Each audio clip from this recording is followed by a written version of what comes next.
আসসালামু আলাইকুম ওরহমতুল্লাহ।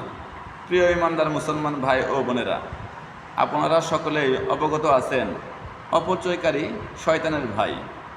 আর শয়তান যে সকল অপচয় করাকে সবচেয়ে বেশি পছন্দ করে, আর আল্লাহ যে সকল অপচয়কারীকে সবচেয়ে বেশি অপছন্দ করে, ওই বিষয়ে আমি আপনাদের সাথে আলোচনা করতে যাচ্ছি।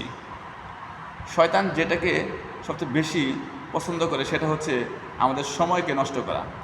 সময়ের অপচয় করাকে আল্লাহ রাব্বুল আলামিন সবচেয়ে বেশি অপছন্দ করে, আর শয়তান বেশি পছন্দ করে।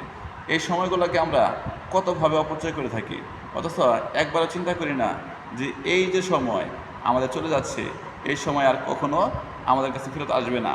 আর এই সময়ের মধ্যে আমি যদি একটা নেক আমল করতে পারতাম, সেটার কারণে হয়তোবা আমি জান্নাতও পাইতে পারতাম।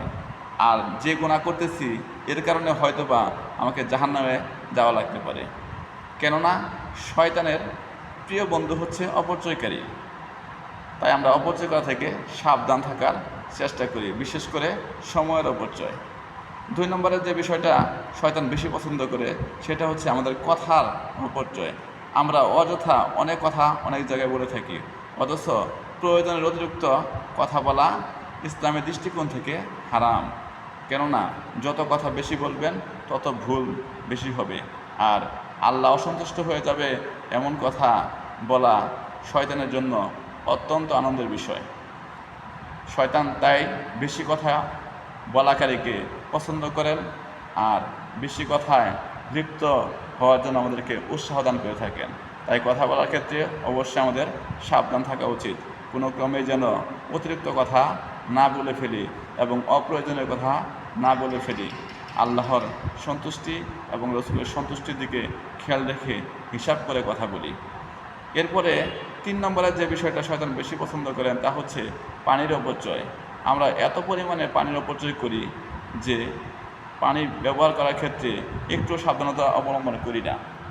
গোসলের ক্ষেত্রে হোক, ওযুর ক্ষেত্রে হোক, অথবা কাপড় চোপড় পরিষ্কারের ক্ষেত্রে হোক, আমরা ট্যাপ চালিয়ে রাখছি তো রাখছি, একের পর এক বালতি বদনা ভরে যাচ্ছে, অথচ পানি বন্ধ করার কোনো খবর নেই।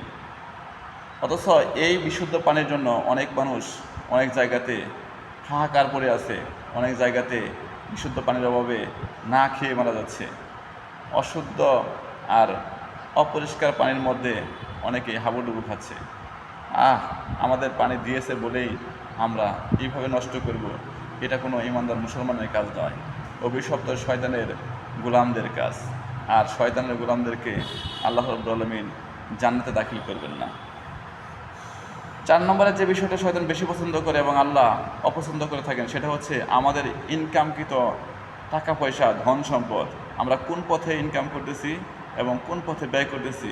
এই ক্ষেত্রে আমরা আমাদের ইনকামকৃত ধন সম্পদ এবং টাকা পয়সা অধিকাংশ ক্ষেত্রে অপচয় করে থাকি, যা আমাদের ব্যক্তি জীবন, পারিবারিক জীবন বা সামাজিক জীবনে বিশেষ কোনো ভূমিকা রাখে না।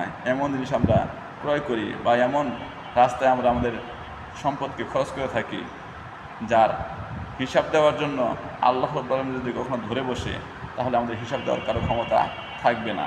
অথচ আমাদের প্রতিবেশী, আমাদের ভাই বেরাদার, আমাদের আত্মীয় স্বজন অনেকেই টাকা পয়সার অভাবে নিজেদের প্রয়োজনীয় জিনিস, অর্থাৎ খাদ্যের ব্যবস্থা করতে পারতেছে না, পোশাকের ব্যবস্থা করতে পারতেছে না, ভালো বাসস্থানের ব্যবস্থা করতে পারতেছে না।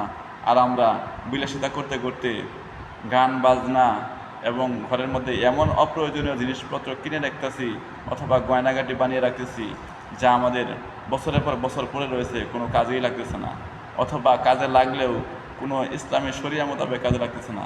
ওইগুলো দুনিয়ার ফুর্তি, দুনিয়ার সব ধরনের অপচয়কারীদের এবং সকল প্রকার শয়তানি মানুষদের কাজে লাগতেছে। এ ব্যাপারে অবশ্যই আমাদের সাবধান থাকা উচিত। আমরা যেন কোনো ক্রমেই আমাদের এই মূল্যবান জিনিসগুলো, অর্থাৎ আমাদের সময়, আমাদের কথাগুলো, আমাদের পানিগুলো এবং আমাদের ইনকামকৃত টাকা পয়সাগুলো শয়তানের কুমন্ত্রণায় পড়ে অথবা বিভিন্নভাবে দুনিয়ার লোভে পড়ে নষ্ট না করি। কেননা আমরা আগেই বলেছি অভিশপ্ত শয়তানের প্রিয় বন্ধু হচ্ছে অপচয়কারী, আর অপচয়কারী কখনো ইমানদার মুসলমান হতে পারে না, আর ইমানদার মুসলমান ব্যতীত কেউ জান্নাতে প্রবেশ করবে না। তাই সাবধান হয়ে যাই, আমরা আল্লাহকে ভয় করি, আল্লাহর রসুল মুহাম্মদ সাল্লাল্লাহু আলাইহি ওয়াসাল্লামকে অনুসরণ করি, আমাদের জিন্দেগি সুন্দর হয়ে যাবে ইনশাআল্লাহ।